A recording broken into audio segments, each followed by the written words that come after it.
দুনিয়াতেও আল্লাহ তাআলা সুদখোরকে শাস্তি দিয়ে থাকেন। এই জন্য ভাইরা আমার, যত কষ্ট হয় হোক, হক হালালি চলবেন, প্রয়োজনে কষ্ট করে চলবেন, ব্যবসায় একটু ছোট রাখবেন, তবুও সুদের কারবারে যথাসম্ভব জড়াবেন না। আল্লাহ আমাদেরকে বোঝার তৌফিক দান করুন। অনেক সময় দেখা যায় বাচ্চারা ঘুমের মধ্যে হাসে, এটার কারণ কি?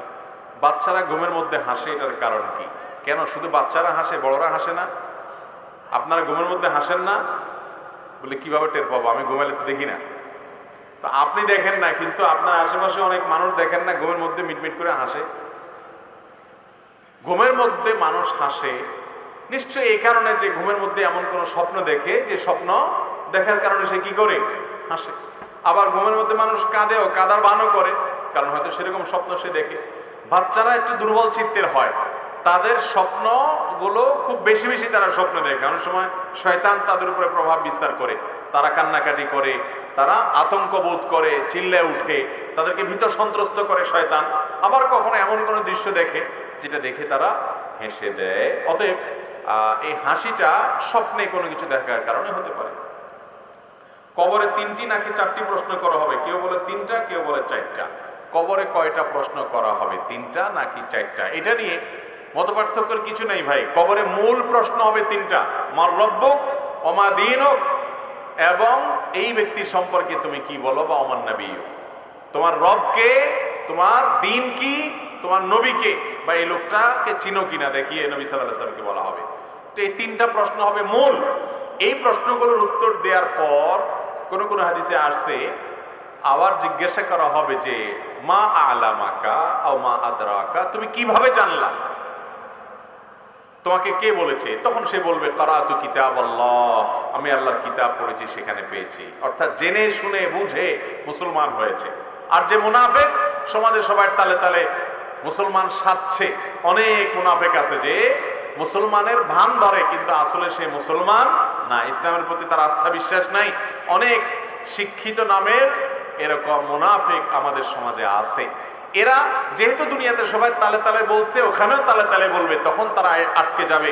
আল্লাহ যখন জিজ্ঞাসা করবেন, বা আল্লাহর ফেরেশতা যখন জিজ্ঞাসা করবেন তুমি কোত্থেকে জানলা, বলবে যে সামিআতুন নাস ইয়াকুলু, এই টাইপের কিছু বলবে যে লোকেরা বলছে, আমি তাদের তালে তালে বলছি। এজন্য ভাইরা আমার, ইমানটাকে মজবুত করতে হবে, নেফাকি থেকে নিজেকে পরিচ্ছন্ন করতে হবে। তাহলে চতুর্থ প্রশ্নটা হবে পরিপূরক প্রশ্ন।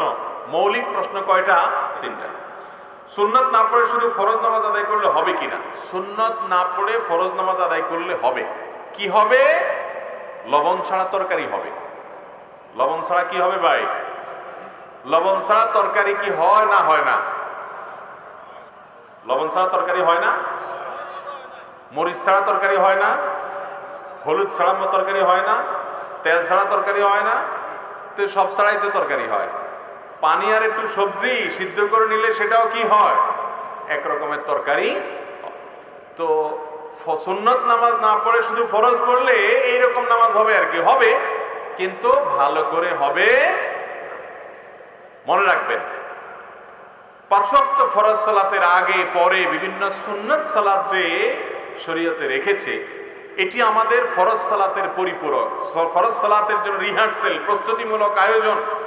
আবার কিয়ামতের ময়দানে বান্দার যদি ফরজ আমলে ঘাটতি হয়, নফল আমল দিয়ে আল্লাহ তাআলা পূর্ণ করবেন।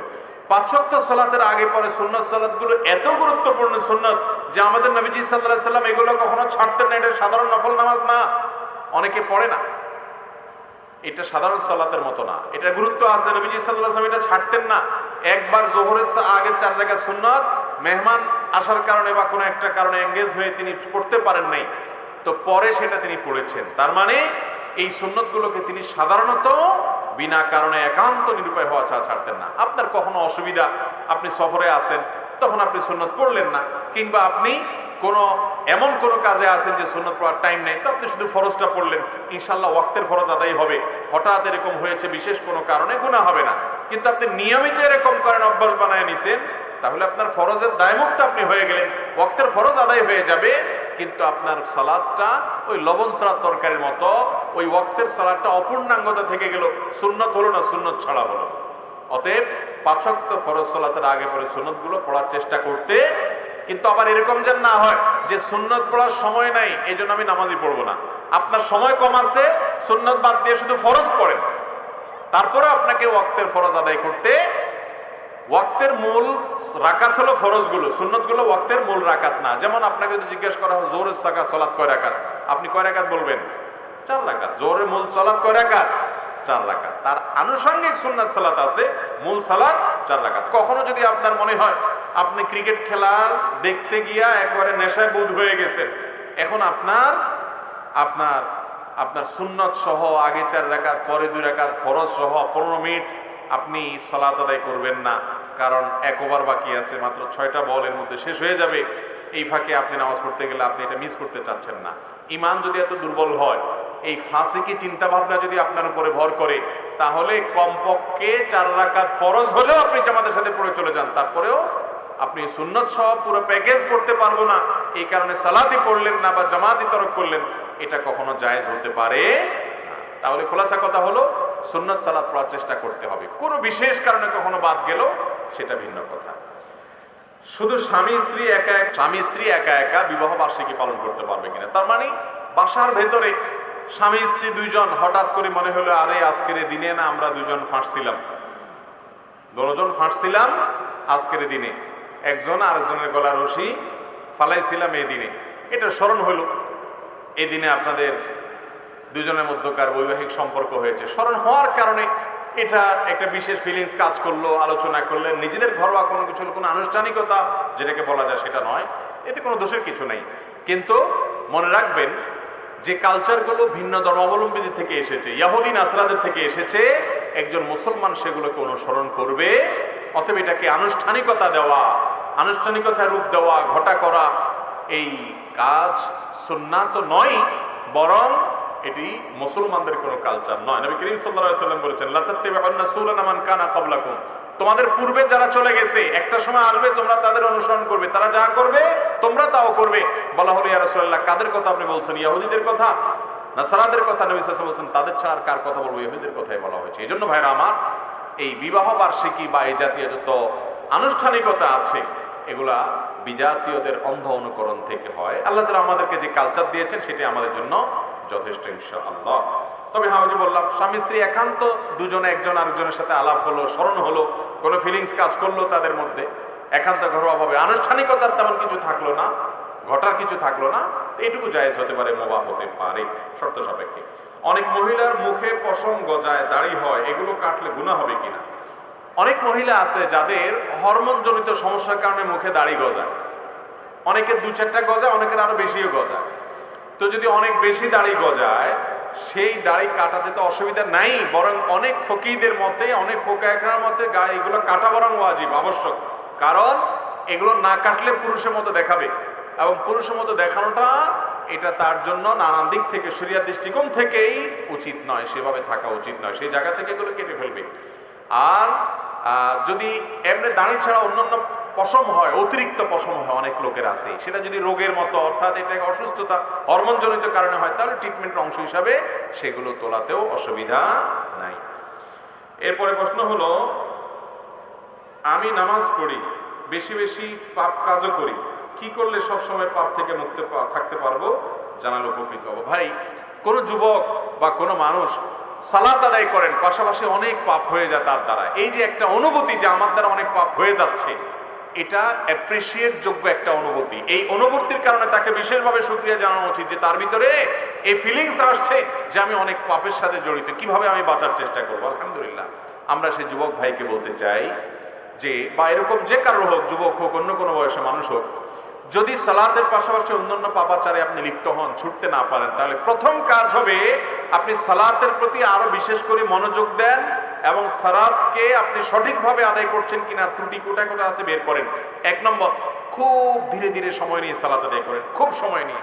4 রাকাত সালাত কমপক্ষে 10 মিনিট ধরে যদি পড়তে পারেন, 2 রাকাত সালাত আদায় করতে যদি 5টা মিনিট সময় বরাদ্দ দিতে পারেন, আস্তে আস্তে রুকু করেন, আস্তে আস্তে সিজদা করেন, লম্বা সময় নেন, সালাতের কোয়ালিটি বাড়বে, সালাতের মান বাড়বে।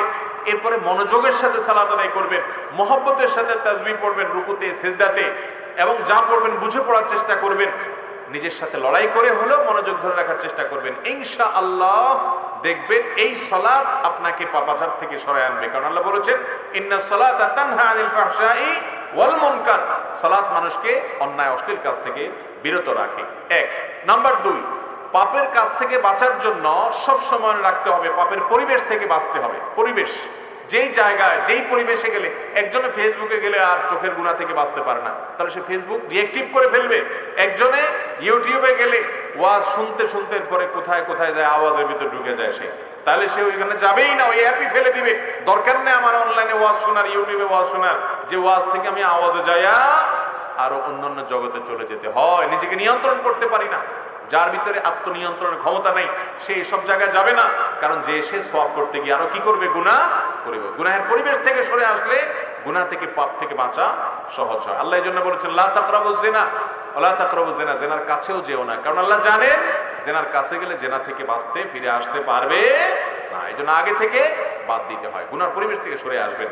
নাম্বার 3, পাপাচার থেকে বাঁচার জন্য আল্লাহর কাছে পানা চাইতে হয়। যখন মনটা নরম হবে, একটু চোখের পানি ফেলে কেঁদে দেন, আল্লাহ আমি তো পারি না। এবং পাপ থেকে বাঁচার জন্য 3 নম্বর কাজ হলো ভাই, বেশি বেশি করে দোয়া করবেন, দোয়া। 4 নম্বর কাজ হলো বেশি বেশি করে দোয়া করবেন। যত বেশি আল্লাহর কাছে গুনাহ থেকে মাপ পাওয়ার জন্য, গুনাহ থেকে বাঁচার জন্য দোয়া করবেন, আল্লাহ তাআলা হেফাজত করবেন। এবং 5 নম্বর কাজ হলো নেককারদের সান্নিধ্যে থাকবেন। তাহলে আবারও 5টা পয়েন্ট বলতেছি। 5 ওয়াক্ত সালাতকে যত সুন্দর করে, আরো বেশি সময় নিয়ে, আরো মনোযোগের সাথে, আরো মহব্বতের সাথে অর্থ বুঝে বুঝে আদায় করবেন, গুনাহ থেকে বাঁচা সহজ হবে। গুনাহের পরিবেশ থেকে সরে আসবেন, গুনাহের উপকরণগুলো থেকে নিজেকে সরায় নিয়ে আসবেন। আর নাম্বার 3, আল্লাহর কাছে বেশি বেশি কি করবেন, দোয়া করবেন, আল্লাহ যেন হেফাজত করে। এবং নেককারদের সোহবত এবং সান্নিধ্যে থাকবেন বেশি বেশি, ইনশাআল্লাহ গুনাহ থেকে বাঁচা সহজ হবে। আমার দাদার বয়স 75-এর উপরে, সে আমার জানা মতে কখনো নামাজ কামায় দেয় নাই, হজও করেছে, তাবলিগেও গেছে, এখন সে নামাজ পড়ে না 2 বছর যাবত। আমরা যদি নামাজ পড়তে বলি, সে বলে 80 বছর হলে নামাজ পড়তে হয় না। এখন আমাদের করণীয় কি? 80 বছর হলে এরপরে নামাজ মাফ, এরকম কোন কথা কোরআন হাদিসে কোথাও বলা হয় না। আল্লাহ কোরআনে বলেছেন ওয়াবুদু রাব্বাকা হাত্তা ইয়াতিয়াকাল ইয়াকিন, তুমি তোমার রবের ইবাদত করো কতক্ষণ পর্যন্ত? যতদিন পর্যন্ত তোমার মওত না আসে। ইয়াকিন মানে মওত, তোমার মৃত্যু আসার আগ পর্যন্ত তুমি ইবাদত করতে থাকো, ইবাদত করতে থাকো। তাহলে বয়স 80 না 70 না 60 না 90 এটা দেখার বিষয় না। বিষয় হলো যতদিন তার প্রাণ আছে, ততদিন, যতদিন তার সেন্স আছে, হুঁশ আছে, তাকে সালাত আদায় করতে হবে। ভাইরা আমার, আমাদের প্রাণের নবী মুহাম্মদ মুস্তাফা সাল্লাল্লাহু আলাইহি ওয়াসাল্লাম, তার জীবনের শেষ মুহূর্তের সালাত কি ছিল? তিনি সালাতের জন্য তার রুম থেকে উঠে, আপনারা যারা মদিনায় গেছেন, মসজিদে নববীতে জানেন, নবীজি সাল্লাল্লাহু আলাইহি সাল্লামের কবর যেখানে, সেটাই তার বাসা ছিল। আর সেখান থেকে তার মিম্বর, এখান থেকে আপনাদের মঞ্চের শেষ মাথা পর্যন্ত, এত দূরও হবে না, আরো কাছে হবে। এতটুক জায়গা তিনি পায়ে হেঁটে যাওয়ার মতো শক্তি ছিল না। তখন তিনি সালাতের সময় 2 জনকে ডাকলেন। একজন ছিলেন আব্বাস রাদিয়াল্লাহু তাআলা আনহু, আর একজন ছিলেন আলী রাদিয়াল্লাহু তাআলা আনহু। তাদের 2 জনের কাঁধে 2 হাত দিয়ে শরীরের সমস্ত ভার তাদের উপর ছেড়ে দিয়ে পাওটাকে মাটির সাথে টানতে টানতে, ছেঁচড়াতে ছেঁচড়াতে এসে মিম্বরের কাছে চলে আসলেন। এসে দাঁড়িয়ে সালাত আদায় করার ক্ষমতা ছিল না, ইমামতি করার মতো অবস্থা ছিল না। ইশারা দিলেন আবু বকর যেন ইমামতি করে। আবু বকর রাদিয়াল্লাহু তাআলা ইমামতি করলেন। তিনি পিছনে বসে বসে মুক্তাদি হয়ে সালাত আদায় করলেন। নবীজি যদি আল্লাহর নবী হয়ে জীবনের শেষ মুহূর্তে এইভাবে এত কষ্ট করে টেনে টেনে বাসায় পড়তে পারতেন, অসুস্থ মানুষ, কিন্তু না, পাওকে মাটির সাথে টানতে টানতে 2 জনের ঘাড়ে ভর করে করে তারপরে মসজিদে গিয়ে সালাত আদায় করেছেন। যারা বলছেন যে না, আমার আর সালাত আদায় করা লাগবে না, বা সালাত আদায়ের পরে যাদের গাফলতি আছে, শক্তি সবল থাকা সত্ত্বেও, তারা কিয়ামতের দিন আল্লাহর কাছে কি জবাবদিহি করবে? 5 ওয়াক্ত সালাত আদায় করবো তো ইনশাআল্লাহ। অতএব 80 বছর বয়স হয়ে গেলে আর সালাত আদায় করতে হয় না, এটা ভিত্তিহীন কথা। এমন কোন বয়স নাই যে বয়সে চলে গেলে শরীয়ত কি হয়ে যায়, মাফ হয়ে যায়। হ্যাঁ, একজন মানুষ অক্ষম হয়ে গেছে, সেটা 60 বছরও যদি হয়, তার সেন্স নাই, আইসিইউতে আছেন, কোনো হুঁশ নেই, তিনি কিভাবে সালাত আদায় করবেন? তার জন্য শরীয়তে সালাত মাফ। এই অবস্থা তার মওত হয়ে গেছে, সেন্সার আসে নাই, অতএব তার গুনাহ হবে না ইনশাআল্লাহ। ইসলামে বিয়ে ফরজ। শারীরিক অসুস্থতা থাকলে বিয়ে না করে কি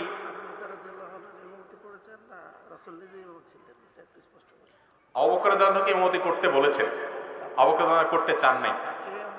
জি, রাসূল আকরাম সাল্লাল্লাহু আলাইহি ওয়াসাল্লাম ইমামতি করেছেন, আবু বকর রাদিয়াল্লাহু তাআলা আনহু ইমামতি করার জন্য বলছেন। এবং আয়েশা রাদিয়াল্লাহু তাআলা আনহা বলেছেন, ইয়া রাসূলুল্লাহ, আপনি তাকে ইমামতি করতে বলছেন, আমার আব্বা নরম দিলের মানুষ, নরম দিলের মানুষ, তিনি আপনার সাথে সামনে ইমামতি করবে, আপনার সামনে তিনি দাঁড়িয়ে সালাত আদায় করবেন সবার সামনে, এই হিম্মত তার নাই, তিনি খুব নরম কোমল হৃদয়ের মানুষ, এই জন্য ইমামতি রাসূল নামই করছেন। কিন্তু রাসূল আকরাম সাল্লাল্লাহু আলাইহি ওয়াসাল্লাম অফার করছেন, ইশারা করছেন কাকে? আবু বকর সিদ্দিক রাদিয়াল্লাহু তাআলা আনহুকে।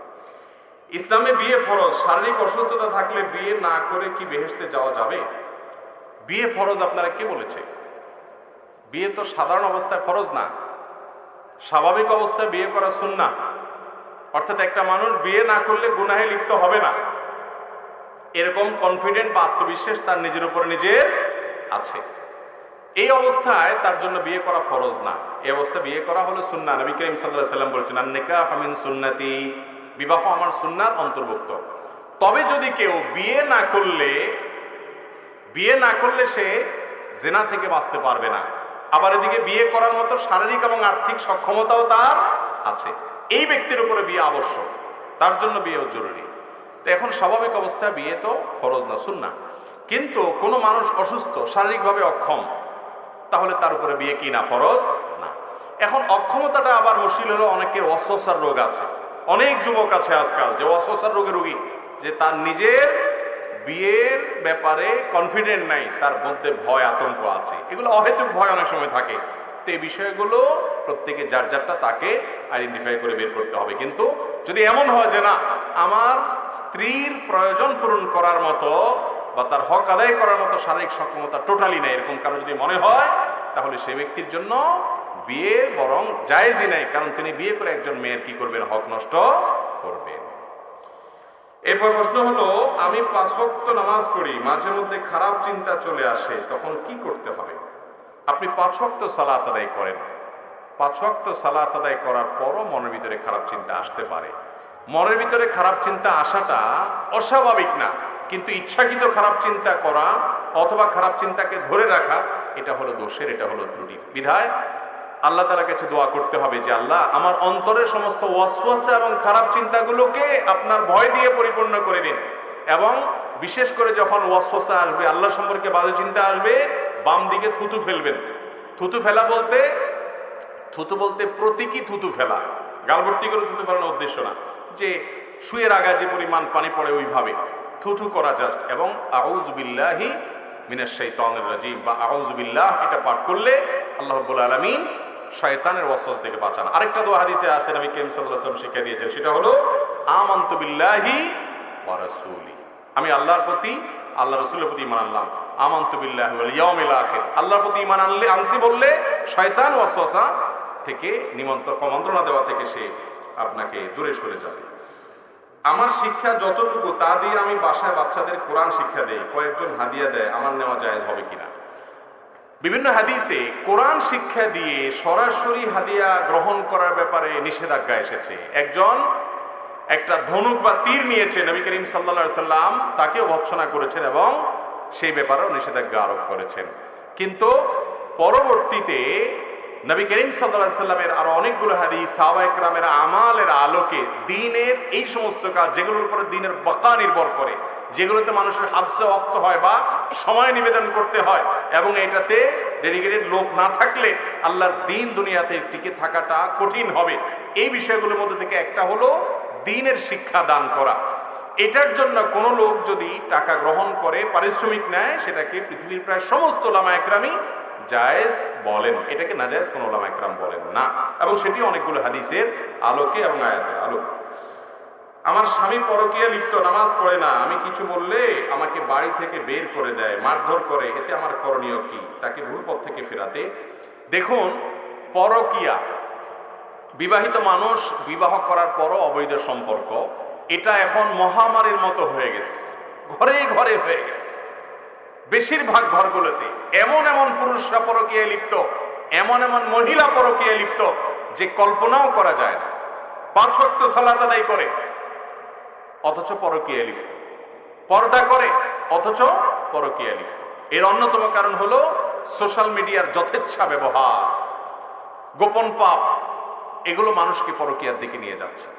এবং আকাশ সংস্কৃতি যেটা পশ্চিমা দুনিয়া থেকে আমাদের এখানে আমরা আমদানি করছি, আমাদের পার্শ্ববর্তী দেশ থেকে আমরা আমদানি করছি, এগুলোও আমাদের পরিবারগুলোকে ধ্বংস করে দিচ্ছে, আমাদের সংসারগুলোকে অশান্তির সাগরে হাবুডুবু খাওয়াচ্ছে এবং ঘরে ঘরে পরকীয়া হচ্ছে। ভাইরা আমার, এই জন্য এক নম্বর কথা হলো ঘরে তাকওয়ার চর্চা থাকতে হবে, তাকওয়ার চর্চা থাকতে হবে, কোরআন এবং সুন্নাহর তালিম থাকতে হবে। কোরআনের আয়াত পাঠ করে, হাদিসে রাসূল পাঠ করে ঘরোয়া মজলিসে তালিম চালু করবেন, নিজেদের মধ্যে কোরআন হাদিসের চর্চা বাড়াবেন, তাকওয়া বাড়াবেন এবং মুত্তাকি পরহেজগার ফ্যামিলিগুলোর সাথে বন্ধুত্ব করবেন। এর মধ্য দিয়ে পরিবারের মধ্যে তাকওয়া আসবে। পরিবারের মধ্যে তাকওয়া আনার জন্য তাকওয়া আছে এইরকম ফ্যামিলির সাথে রিলেশনের কোনো বিকল্প নাই। আমাদের সমাজে দেখা যায় যে অনেকেই নিজেরা তাকওয়ার উপরে একা একা চলতে চান, আশেপাশে ফাসিকদের সাথে সম্পর্ক, ব্যবসায়িক কারণে অন্য কারণে তাদের বদ প্রভাব মানুষের উপরে পড়ে। এর পাশাপাশি একজন নারী তিনি তার স্বামী যদি পরকীয়ায় লিপ্ত হয়, অথবা একজন পুরুষ তার স্ত্রী যদি পরকীয়ায় লিপ্ত হয়, তাদেরকে যথাসম্ভব ফেরানোর চেষ্টা করবেন এবং নসিহা করবেন, বুঝাবেন, না হলে মুরব্বীদেরকে দিয়ে বুঝাবেন। তাতেও যদি না হয়, তার সাথে তিনি ঘর করবেন কি করবেন না, যেহেতু তিনি হারামে লিপ্ত, সে বিষয়ে ডিসিশন তাকেই নিতে হবে। কিন্তু শরীয়ত তাকে বাধ্য করে না যে তিনি পরকীয়ায় লিপ্ত হয়ে গেছে তাই তালাক হয়ে গেছে, এরকম কোনো কথা শরীয়তে নাই। প্রত্যেক ওয়াক্ত নামাজের আজানই হয় প্রায় 1 ঘন্টা যাবত, এই 1 ঘন্টার মাঝে নামাজ পড়া যাবে কি? আমাদের দেশে প্রত্যেক ওয়াক্ত সালাতের আজান আসলে অনেক সময় ধরে হয়, 1 ঘন্টা হোক আর আধা ঘন্টা হোক আর 1.5 ঘন্টা হোক, অনেক সময় ধরে হয়। এক মসজিদে হয়তো আপনার 1:45 আজান হলো, আরেক মসজিদে 1টা আজান হলো, আরেক মসজিদে হয়তো 1:15 আজান হলো। তো আজানের মধ্যবর্তী সময়ে আমরা সালাত আদায় করতে পারি কিনা? উত্তর হলো, সালাত আদায় বিশুদ্ধ হওয়াটা আজানের উপরে নির্ভরশীল না, আজান হলো জামাতের জন্য। কেউ যদি ওয়াক্তের সালাত আদায় করতে চায়, ওয়াক্ত হওয়া যথেষ্ট।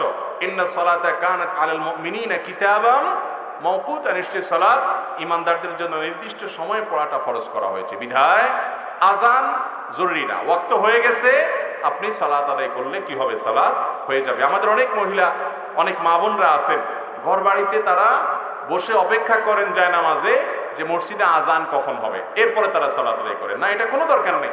মসজিদে আজানের সাথে আমার মা বোনদের সালাতের কোনো সম্পর্ক নাই। ওয়াক্ত হয়ে গেছে, তারা সালাত আদায় করে ফেলতে পারেন এবং তাড়াতাড়ি আউয়াল ওয়াক্তে সালাত আদায় করা উত্তম আমল। নবীজি সাল্লাল্লাহু আলাইহি ওয়াসাল্লাম জিজ্ঞাসা করা হয়েছে, আইয়ুল আমালে আহাব ইলাল্লাহ, আল্লাহর কাছে সবচেয়ে উত্তম আমল কোনটা? তখন তিনি বলেছেন, আস-সালাতু লিআউয়ালি ওয়াক্তিহা, আউয়াল ওয়াক্তে বা প্রথম দিকে সালাত আদায় করা। অনেক মা বোনরা আছে জুমার দিনে অপেক্ষা করেন যে মসজিদে জুমা শেষ হবে, তারপরে তারা বাসায় যোহরের সালাত আদায় করবেন। ঘরে ঘরে মহিলাদের মধ্যে এই আমল, অথচ এটার কোনো কথা কোরআন হাদিসে বলে নাই। মসজিদে জুমার সালাত হোক বা না হোক, দেরি হোক, খুতবা চলুক, আপনি বাসায় মহিলা হিসাবে ওয়াক্ত হয়ে গেছে, আপনার সালাত আপনি পড়ে নেবেন। এরপরে প্রশ্ন হলো, সিগারেট খেলে 40 দিন নামাজ রোজা কবুল হয় না, এটা কি হাদিস দ্বারা প্রমাণিত? না, সিগারেট খেলে 40 দিন সালাত রোজা কবুল হবে না, এরকম কোনো কথা হাদিসে নাই। তবে ইবনে মাজার একটি বর্ণনা আছে, সেটি হলো, যদি কেউ মাদক সেবন করে, মাদক গ্রহণ করে এবং এর ফলশ্রুতিতে সে নেশাগ্রস্ত হয়ে যায়, 40 দিন যাবত তার সালাত কবুল হবে না, ইবাদত কবুল হবে না। তো ধূমপানটা তো, এটা তো এর ফলে 1 নম্বর কথা হলো মানুষ আসক্ত হয় না, মাতলামি করে না, মাতলামি আসে না। দ্বিতীয় কথা হলো যে ধূমপান এমনিতে নাজায়েজ এবং গুনাহের কথা, সেটা নিয়ে কোনো সন্দেহ নাই। কিন্তু এটা এরকম না যে এটাকে মাদকের মধ্যে ফেলা যায় এবং এর কারণে আসকারা হাদিসে আসছে, শুধুমাত্র শারিবাল খামর না, মান শারিবাল খামর ফা আসকারা, পদ পান করলো এবং নেশাগ্রস্ত হয়ে গেল, তার 40 দিন ইবাদত কবুল হবে না। অতএব ধূমপানকারীর জন্য এটা প্রযোজ্য না, কিন্তু এর মানে এই না যে ধূমপান করা জায়েজ কাজ বা গুনাহ হবে না, এটাও অবশ্যই না জায়েজ এবং গুনাহের কথা। নোংরা একটা জিনিস, ধূমপানকারীর মুখ থেকে যে দুর্গন্ধ হয়, ধূমপানকারীর নিজে যারা আছেন, আমি মাঝে মধ্যে বলি, ভাই নর্দমার কাছে, ড্রেনের কাছে গিয়ে একটু ড্রেনের গন্ধটা শুকে, এরপর নিজের মুখের গন্ধটা শুকে দেখেন যে ওইটার চাইতে আপনার মুখের গন্ধ মারাত্মক। আমি একবার ঢাকার এক হাসপাতালে মসজিদের পাশে সালাত আদায় করতে দাঁড়াইছি, আমার পাশে একজন দাঁড়াইছে, তার শরীর থেকে যেই গন্ধ, আমি চিন্তা করলাম এই লোকটাকে কিছু একটা বলা দরকার, কিন্তু বললে মাইদ্যরও খাওয়ার ভয় আছে। তো আমি তাড়াতাড়ি পকেট থেকে কাগজ কলম নিয়ে বের করে সুন্দর করে লিখলাম, ভাই যেই গন্ধ পায় আজকে আমি শুকতে হলো, আমার সালাত নষ্ট হওয়ার উপক্রম। কি সালাত আদায় করছি, মনোযোগ পুরাটা আপনার দুর্গন্ধে আমার দখল করে নিয়ে গেছে। তো আল্লাহর হস্তে আল্লাহকে ভয় করেন, এটা আর করেন না। এটা লিখে কাগজটা আমি সাইডে রেখে, সেই সালাতের মধ্যে আছে এই অবস্থায় আমি তার সামনে রেখে আইজে দৌড়কাইল দেব, যে আমার দরকার হলো তার নাসিহা করা, মাইদ্যের খাওয়ার তো দরকার নেই। তো নাসিহার কাজ তো হয়ে গেছে, লিখে দিয়ে আসছে। ভাইরা আমার, যারা ধূমপান করেন তাদের মুখে এরকম বাজে অবস্থা তৈরি হয়। পৃথিবীতে ক্যান্সার এখন এত ব্যাপকভাবে ছড়াইছে। আমাদের দেশের কথা যদি আপনি বলেন, ঘরে ঘরে জনে জনে এখন পরিবারে পরিবারে ক্যান্সার। এবং ক্যান্সারের অন্যতম বড় কারণ হলো এই ধূমপান এবং জর্দা। পানের সাথে চাবায়া চাবায়া রকমাই জর্দা খায় না অনেক মুরব্বীরা? ভাইরা আমার, এই ধূমপান বিষপান লেখাই আছে যেটা স্বাস্থ্যের জন্য ক্ষতিকর, তারপর আবার পয়সা দিয়ে কিনে খাই। আল্লাহ তাআলা আমাদেরকে বুঝার তৌফিক দান করুন। এই নোংরা জিনিস খাওয়া যাবে না ভাইরা আমার। কিন্তু 40 দিন ইবাদত কবুল হওয়া না হওয়ার যে হাদিস, সেটা এই ধূমপানের ক্ষেত্রে ফিট হবে না। কার্টুন না দেখালে সন্তান খাবার খায় না, এতে কি বাবা মায়ের গুনাহ হবে? কার্টুন না দেখালে সন্তান খানা খায় না, এটা সন্তানকে এইভাবে অভ্যস্ত করে তুলছেন, গড়ে তুলছেন, সেজন্য সন্তান এরকম করে। 1 নম্বর কথা হলো, ছেলে মেয়ে মোবাইল দেখার জন্য এত অস্থির কেন হয়? কারণ সে দেখে যে আমার বাপ মা সারাদিন মোবাইলের উপর উপর হয়ে থাকে, অতএব সে মনে করে আমারও বোধ হয় দুনিয়াতে সুখ শান্তি একটু থাকলে মোবাইলের ভিতরেই আছে। মা বাপ নিজে ছেলে মেয়েকে বলে, না বাবা মোবাইল দেখা যাবে না, এদিকে উনি নিজে একটা নিয়ে বসে আছে। খবরদার, আমাদের প্রজন্ম শেষ হয়ে যাচ্ছে ভাই। গতকালকে জুমার পরে এক যুবক প্রশ্ন করেছেন, ভাই কোনো পড়ালেখা মনে থাকে না, মুখস্থ থাকে না, আমি ছাত্র মানুষ, কি করব? আমি বললাম, এই যুগে পড়ালেখা মনে না থাকার সবচেয়ে বড় কারণ হলো এই মোবাইল ফোন। ফেসবুকে এত তামাশা দেখেন, এত কিছু মনে রাখা লাগে, আবার পড়া মনে রাখবেন কোত্থেকে? মাথা তো হ্যাং হয়ে যায় এমনি। ভাইরা আমার, শিশুদের জন্য মোবাইল কত বড় ক্ষতিকর এটা নতুন করে বলার কিছু না, আমরা সবাই জানি। আমাদের শিশুদের হাতে যারা আমরা মোবাইল দেই, তারা মোবাইল দেই নাই, তার হাতে যেন একটা ছুরি দেই তার পেটে। মুসলমান মাশাআল্লাহ, মাগার আজীব লাগে যে সন্তানরে ওই কার্টুন দেয় তো দেয়, মিউজিক্যাল কার্টুন দেয় তো দেয়, আবার কার্টুনের সাথে কি আছে?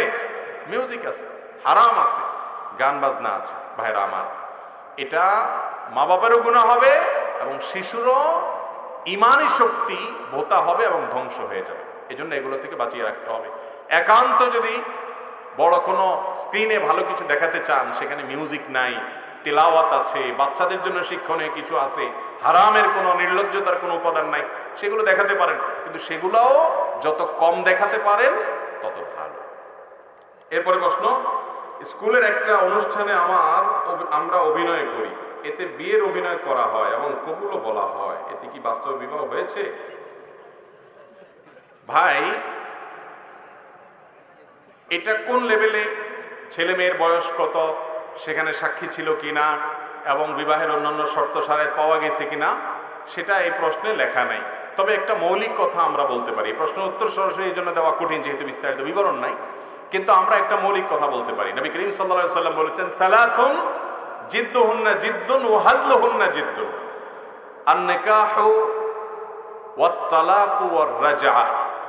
3টা বিষয় সিরিয়াসলি করলে যা হবে, দুষ্টুমি করে, হাসি মজাক করে, তামাশা করে করলেও তা হবে। এর ভিতরে একটা হলো বিবাহ, আর একটা হলো তালাক, আর একটা হলো তালাক প্রত্যাহার। এগুলোতে মানুষ যদি রসিকতা করেও করে ফেলে এবং তার অন্যান্য শর্ত যদি পাওয়া যায়, তাহলে সেক্ষেত্রে সে কাজটা হয়ে যায়। এটা একটা জটিলতা। অবশ্য অভিনয়ের ক্ষেত্রে এই শর্তগুলো পাওয়া যাওয়ার কথা না, সাক্ষী, তারপরে ছোট বাচ্চা স্কুলে থাকে, নাবালেগ, তো নাবালেগের প্রস্তাব গ্রহণ, অভিভাবক নাই, কিছু নাই, এটা বিয়ের শর্ত শরাতকে পূরণ করে না। কিন্তু অনেক সময় দেখা যায় প্রাপ্তবয়স্ক হওয়ার পরে অনেকে এই সমস্ত করে। বিশেষ করে তালাকের ক্ষেত্রে অনেক পুরুষ আছে, তালাক দিয়ে এসে বলে কি, বলে হুজুর আমার আসলে তার তালাক দেওয়ার নিয়ত ছিল না। তো কি নিয়ত ছিল আপনার? বলে আমার নিয়ত ছিল তাকে ভয় দেখানো।